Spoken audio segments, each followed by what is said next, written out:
The courthouse clerk noticed it first to a bundle of birth records unlike anything he had encountered in 3 decades of record keeping. Every certificate named the same woman as the mother. Every one listed the father as unknown. There were 43 in total. This was not a legend, not a rumor passed down through whispers, and not a ghost story meant to unsettle the imagination. This was the reality uncovered in the autumn of 1851, when a newly appointed circuit judge arrived in Harrison County, Mississippi, and stumbled upon documents that would trouble him for the rest of his life. Judge Thomas Hale was only 29 when he accepted his post in Mississippi's 3rd Judicial Circuit. Recently graduated from law school in Philadelphia, he was idealistic, but far from ignorant. He understood slavery as the law defined it. He had studied the statutes, mastered property codes, and committed precedent to memory. What he did not expect was how the records themselves would speak quietly, persistently of truths the law was designed to conceal. Hale's first weeks in Harrison County passed without incident. He presided over boundary disputes, broken contracts, and probate matters. The courthouse stood on a rise above the town square, an unassuming structure with flaking paint and wooden floors worn thin by time. Below it, in the basement, lay the records room. It stretched wall to wall in narrow aisles and sagging shelves, holding birth ledgers, death notices, land deeds, and court files reaching back to 1817. It was there, among the dust and ink of decades past, that the paperwork began telling a story no statute had ever intended to record. Clerk William Dobbs had worked in that basement since he was 16. Now 46, he knew every volume, every filing system, every anomaly in the county's documented history. He had thin fingers permanently stained with ink and a habit of muttering to himself while he worked. On October 14, 1851, Dobbs climbed the stairs to the judge's chambers carrying a leather folder. His face was pale. "Your Honor, I need you to see something. I've been organizing the birth records from the Berkshire plantation, and there's something wrong with them." Judge Hale looked up from a contract dispute. "Wrong? How?" Dobbs placed the folder on the desk and opened it carefully, as if the papers inside might scatter like frightened birds. Inside were 43 birth certificates, all handwritten in different scripts by different officials over different years, but all sharing the same peculiar characteristic. Mother, Sarah; father, unknown. Every single one. The judge frowned and began examining the documents. The birth spanned from 1829 to 1851, 22 years.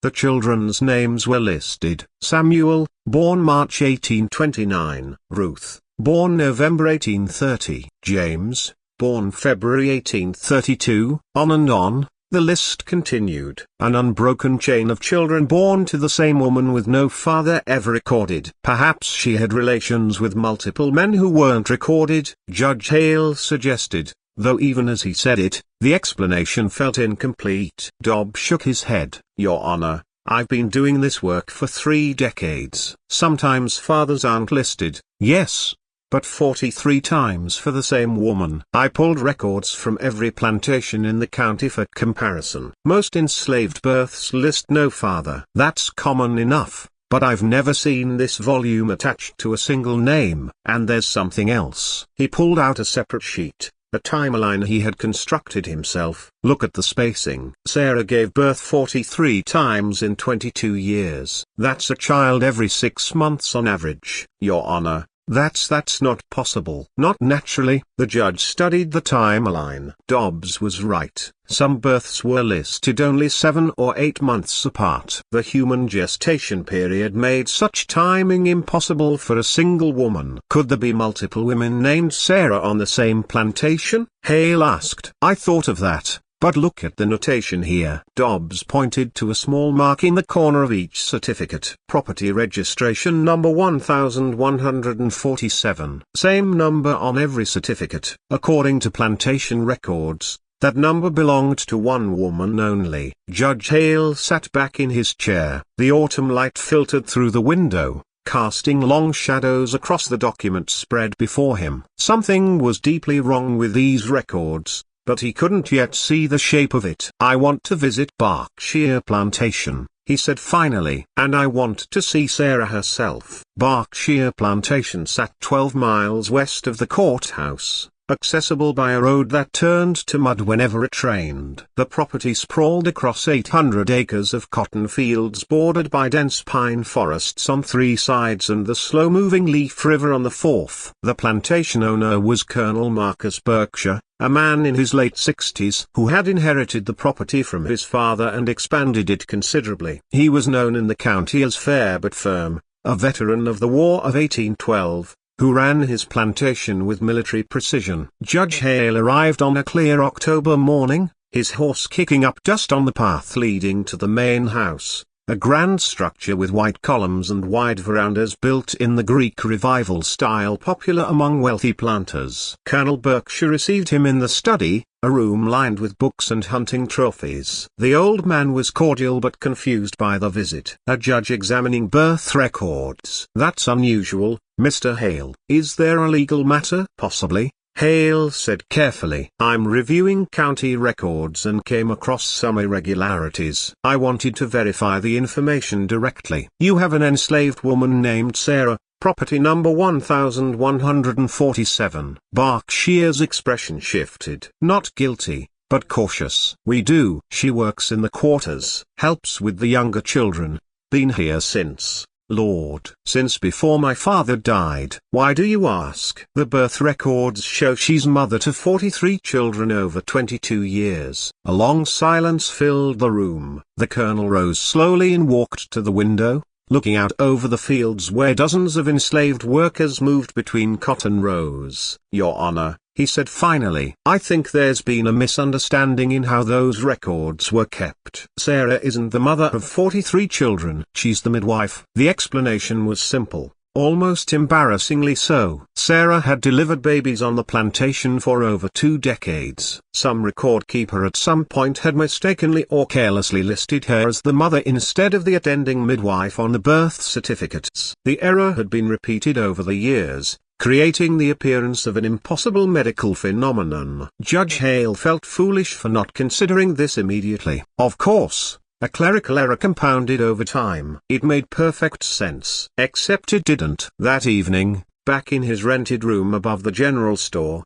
Hale couldn't shake his unease. He reread the certificates by lamplight. The handwriting changed from document to document. Different officials, different years, different clerks. How could the same mistake be repeated by dozens of different people over 2 decades? He examined the certificates more closely. Each had been signed by the attending physician or registrar. Names he recognized: Drive Samuel Perkins, Dr. James Willoughby, County Registrar Henry Moss, all respected men now deceased. Had they all made the same clerical error? The next morning, Hale returned to the courthouse basement. "Mr. Dobbs, show me the standard procedure for recording enslaved births." Dobbs pulled out the county manual published in 1823. The process was clear. The attending physician or midwife reported the birth to the registrar within 30 days. The registrar recorded the mother's name, the child's name and sex, the plantation and the father if known. Where in this process would the midwife's name be recorded? Hale asked. Here Doss pointed to a separate column, attended by. It's separate from the mother's name entirely. Hale felt cold certainty settle in his stomach.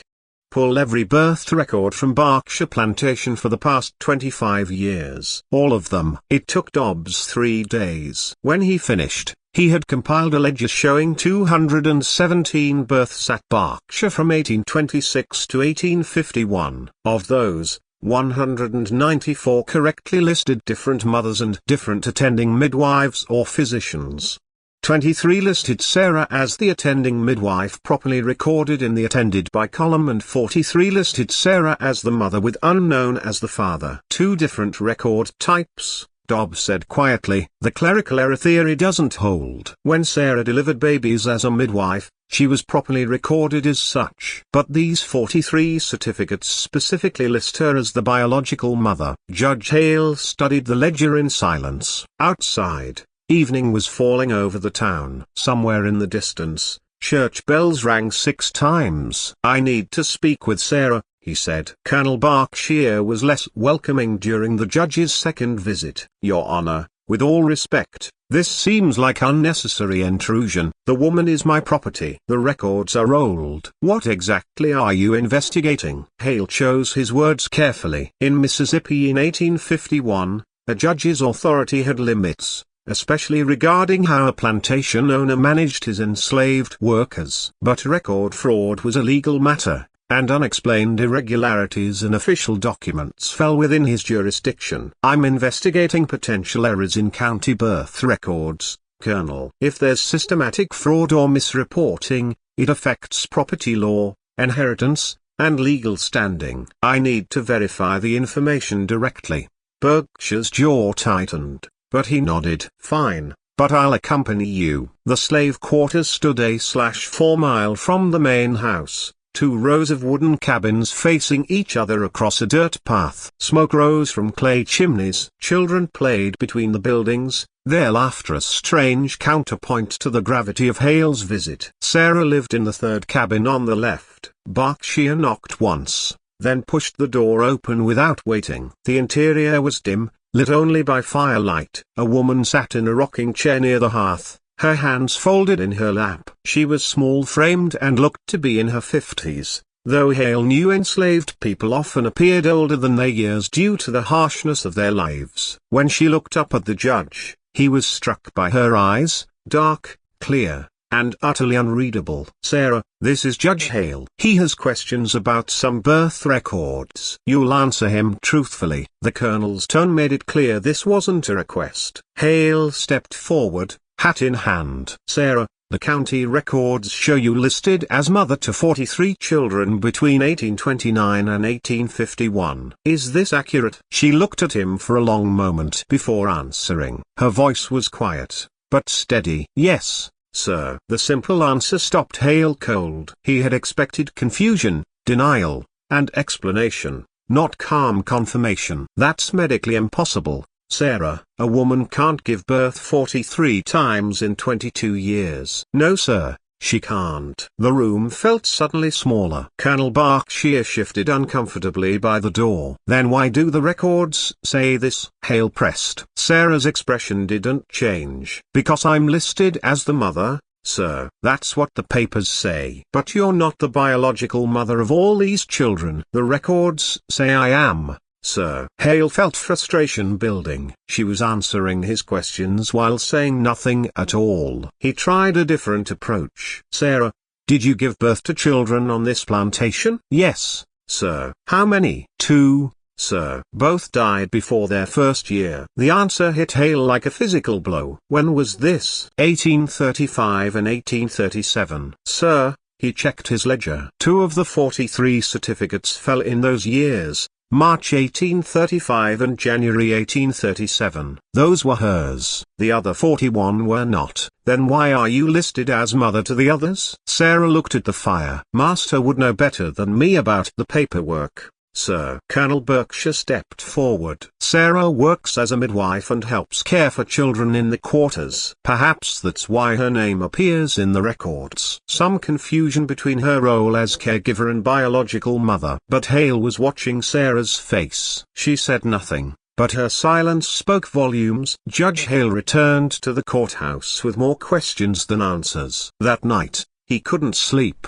He kept seeing Sarah's face, the way she'd answered his questions with perfect honesty while revealing nothing. "The records say I am, sir." "Not I am, but the records say I am." At first light, he was back in the basement with Dobbs. "Show me the mothers of the other births at Berkshire." The ones not attributed to Sarah. They spent the entire day cross-referencing. The 194 other births at Berkshire Plantation from 1826 to 1851 were attributed to 47 different enslaved women. Most had 2 to 6 children each over the years, a normal expected pattern. But those 43 births attributed to Sarah stood out like a wound. "What if," Hale said slowly, "the fathers weren't unknown? What if someone deliberately left that field blank?" "Why would they do that?" Dobbs asked. Hale didn't answer immediately. He was thinking about property law, about inheritance, about the uncomfortable truths that slavery created. If an enslaved woman gave birth, the child belonged to her owner. But if the father was a free man, particularly a white man, there could be complications, especially if that white man was. Pull the records for Colonel Berkshire's legitimate children, Hale said quietly. Dobbs pulled. Your Honor, that's a serious accusation. I'm not accusing anyone. I'm examining records. The colonel had been married twice. His first wife, Margaret, died in 1834 after bearing him 2 sons. His second wife, Elizabeth, married him in 1836 and remained childless until her death in 1848. He had not remarried, so the timeline of his legitimate children was clear. 2 sons born in 1830 and 1832. Hale compared this to Sarah's list. The 43 births attributed to Sarah began in 1829 and continued until 1851, well past the colonel's second wife's death. But the pattern didn't quite fit. If the colonel was the father, why use Sarah's name at all? Why not list the actual mothers? Unless Hale's blood ran cold as a new possibility emerged. Mr. Dobbs, I need the death records for Berkshire Plantation. All of them. The clerk's hands shook slightly as he pulled the requested volumes. He had worked in this basement long enough to sense when something dark was surfacing. The death records told a grim but expected story. Enslaved people died from disease, exhaustion, accidents, childbirth complications. The plantation had lost 93 enslaved workers over 25 years, a mortality rate that was unfortunately common for the time and region. But when Hale cross-referenced the deaths with the birth records, a pattern emerged that made his stomach turn. 17 enslaved women had died on Berkshire Plantation between 1829 and 1851. Of those 17, 12 had died in childbirth or within weeks of giving birth. Their babies had survived. Their birth certificates listed Sarah as the mother. Dear God, Dobbs whispered. The picture was becoming horrifyingly clear. Sarah wasn't giving birth to 43 children. She was being listed as the legal mother of children whose biological mothers had died. But why? Hale paced the basement, his mind racing. In the legal framework of slavery, children followed the condition of their mother. If an enslaved woman died in childbirth, her baby still belonged to the plantation owner. Maternal status inherited through the mother's enslaved condition. But replacing the dead mother's name with Sarah's name in official records, that was fraud. That was deliberate falsification of legal documents. Unless there was a reason those biological mothers couldn't be named. Doss, I need you to find something for me. Check if any of those 17 women who died in childbirth have other children listed in the records. Births before the one that killed them. The clerk worked through the night. By morning, he had the answer. 16 of the 17 women had no other recorded births. They appeared in the records only once, the birth that killed them now attributed to Sarah. But one woman named listed as Mary, property number 1089, appeared twice. She had given birth in August 1843 to a daughter named Grace, recorded properly with Mary as mother. Then in June 1845, she died in childbirth. But that birth certificate listed Sarah as the mother. Why would Mary's first child be recorded under her name, but her second under Sarah's? Hale asked aloud. Dobbs had gone grey. Your Honor, I think you need to look at the plantation acquisition records. The plantation ledgers were property records, not vital statistics, and they were stored in a different section of the basement, financial documents rather than human records. Though in this context, the two categories overlapped horrifically. Berkshire Plantation maintained meticulous purchase and sale records for all enslaved workers. Most had been born on the plantation or purchased from nearby estates. Their provenance was clearly documented, but 16 names stood out. Between 1829 and 1850, Colonel Berkshire had purchased 16 young enslaved women from various sources across 3 states, Georgia, Alabama, and South Carolina. The purchases were unusual for several reasons. First, all 16 women were purchased individually, not as part of family groups.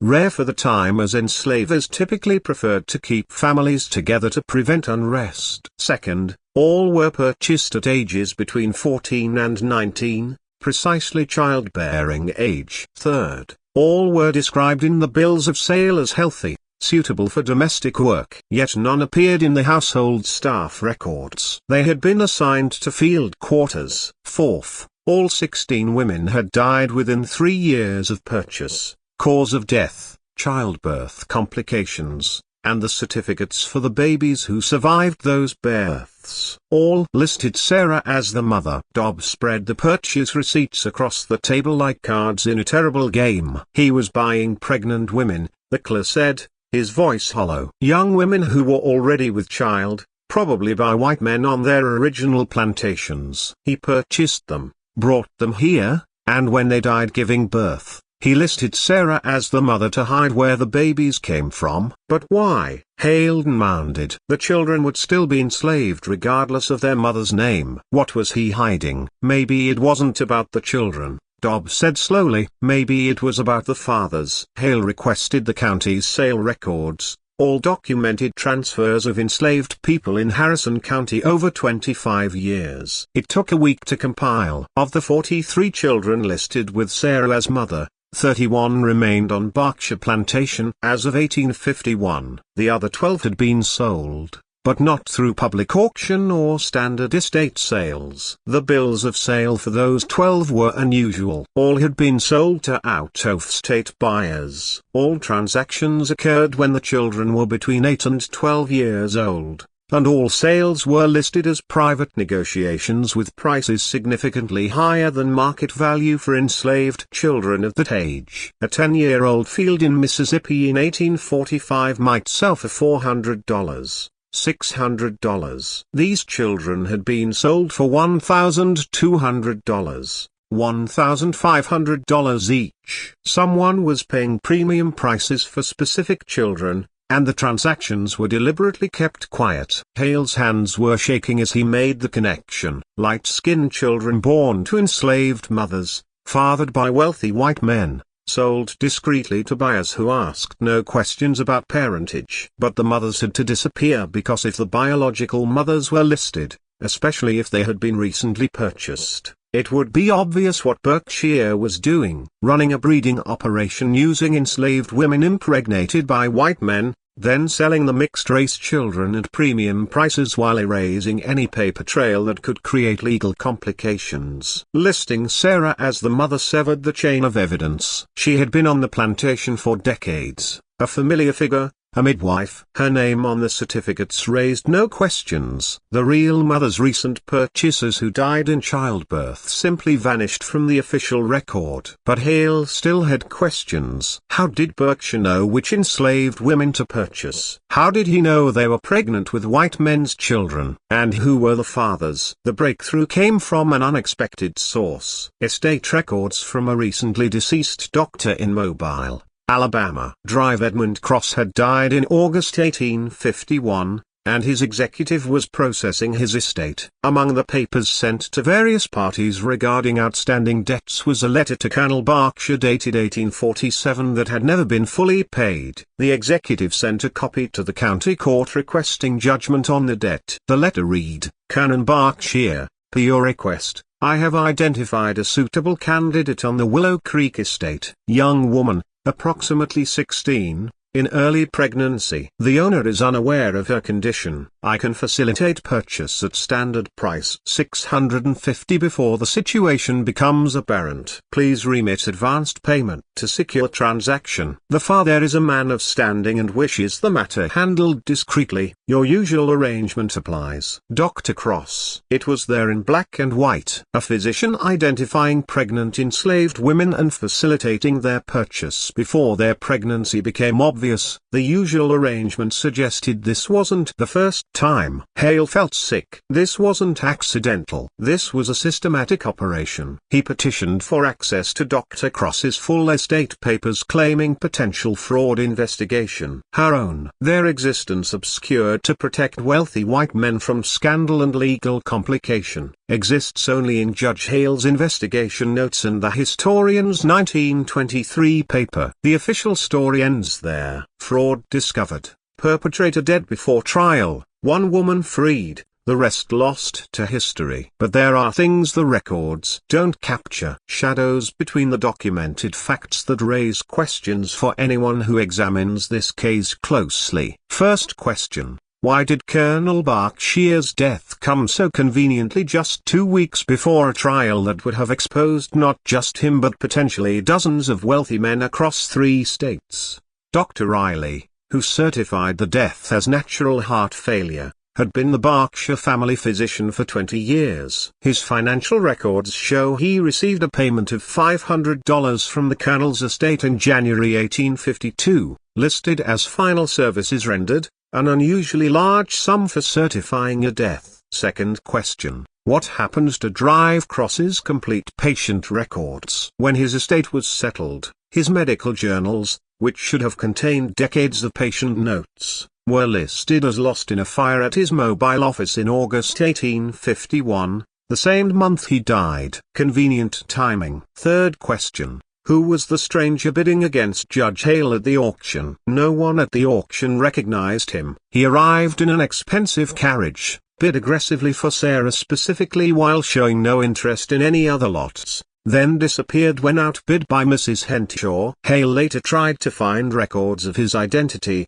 but found nothing. No hotel registry, no property records, no trace. Fourth question: how did Mrs. Henshaw know to attend that specific auction? She lived 80 miles away and had never purchased enslaved workers before. Yet she arrived with precise knowledge of what was happening, bid exactly enough to prevent Sarah's purchase by the stranger, and had already prepared manumission papers before the auction even occurred. When Judge Hale asked her about this, she simply smiled and said, "I have friends who keep me informed about injustices, Mr. Hale." Let's leave it at that. In 1872, 7 years after the Civil War ended, a Freedmen's Bureau worker in Natchez interviewed dozens of formerly enslaved people for a government documentation project. One interview was with an elderly woman, identified only as Charlotte, age 30. Formerly enslaved in Mississippi. This was the same Charlotte who would later publish her memoir. The interviewer asked her about her family history. Charlotte's response was recorded in the official transcript. "I was told Sarah was my mother,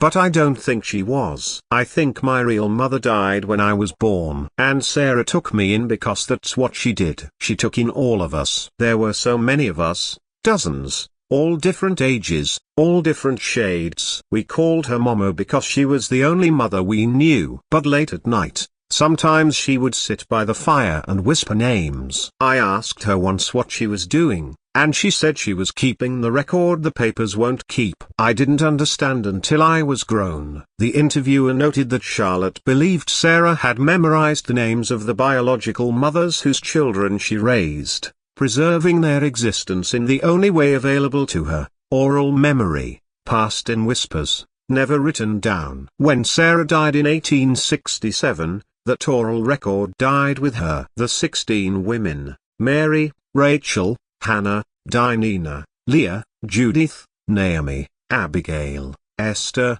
Kezia, Tabitha, Rhoda, Phoebe, Dorcas, Priscilla, Zilpah, exist now only in that single interview transcript and in Judge Hale's investigation notes. Official Mississippi records still list Sarah as the mother of 43 children. Father unknown. Thomas Hale served as a judge in Illinois from 1857 until his retirement in 1889. He became known as a fair but stern jurist, particularly in cases involving exploitation of vulnerable people. He never married. Colleagues remembered him as solitary and driven, a man who carried the weight of cases that could never be properly resolved.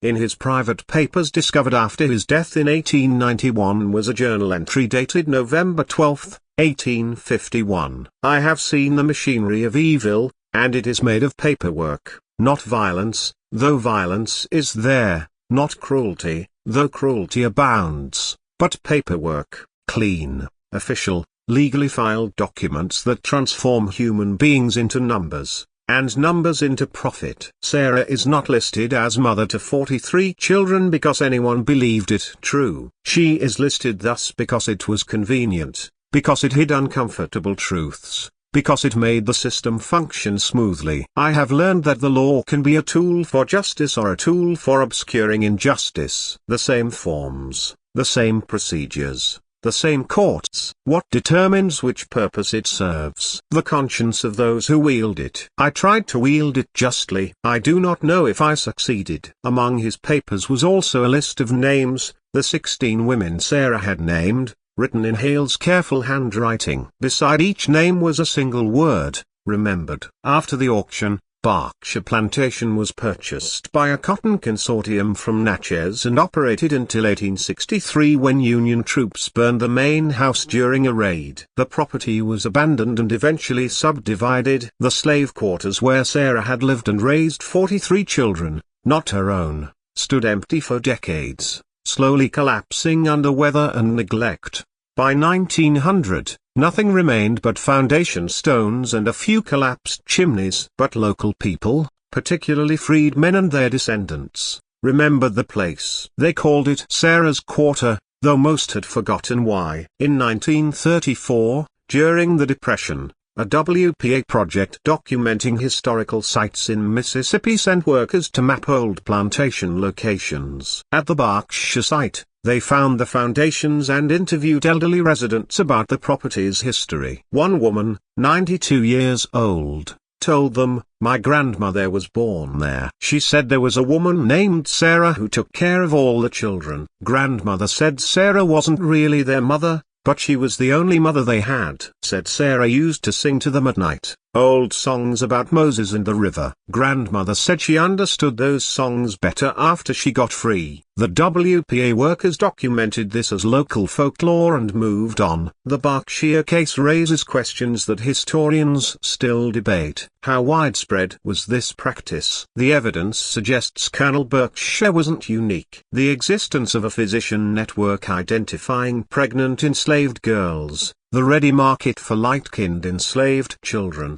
the sophisticated fraud system, all point to established practices, not isolated incidents. How many other Sarah existed across the South? Women whose names appeared on dozens of birth certificates as legal fictions to hide the exploitation and death of young mothers. How many children grew up never knowing their biological mothers' names raised by women who carried the secret of their true origins? And most disturbingly, who were the fathers? Dr. Cross's letters referenced men of standing who wanted discreet resolution. The premium prices paid for certain children suggested buyers who valued light skin, implying the fathers were white. The elaborate system to hide parentage suggests the fathers had social positions to protect. Were they plantation owners like Colonel Berkshire, their sons, overseers, neighbors, business associates, clergymen? The records will never tell us. The fathers are listed as unknown in every single certificate and they stayed unknown, protected by the same paperwork that erased the mothers' names. The final documented reference to Sarah appears in the 1870 federal census for Natchez, Mississippi. Listed as a resident of the Henshaw property, now owned by Mrs. Henshaw's nieces Sarah, no surname, black, female, age 65, occupation, midwife, status free. She died less than 3 years later. The brief obituary in the Natchez newspaper on March 14, 1867 read, Sarah, a colored woman formerly enslaved, died Tuesday at the Henshaw residence. She was known in the community for her work as a midwife.